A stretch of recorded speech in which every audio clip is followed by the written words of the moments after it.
This is Orient's cft00007y. This is part of the Power Reserve semi-skeleton collection.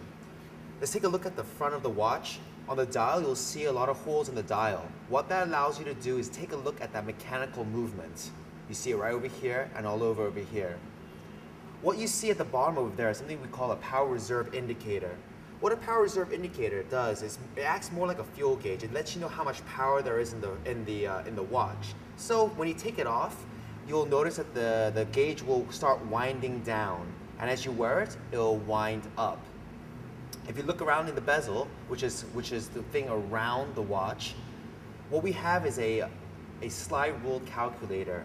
That will allow you to do addition, subtraction, division, multiplication, currency conversion, and distance conversion. So if you're out in the wilderness, this is actually an amazing feature. You notice that there's two crowns over here. There's one by the 3 o'clock location and one right here.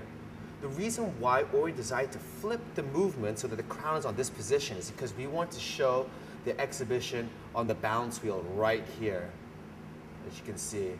What a balance wheel does, it regulates the time, and as you see it oscillate, it's actually keeping the time of the watch. So every second there's 6 oscillations. That's why it seems like there's a very seamless tick on the second hand. The case itself is a 100-meter case. Both the crowns over here are screwed down, which means that it's gonna be hard for water to get in. But if you go in the water, make sure those things are screwed in. The buckle over here is a fold over deployment class with safety. This is cft00007y.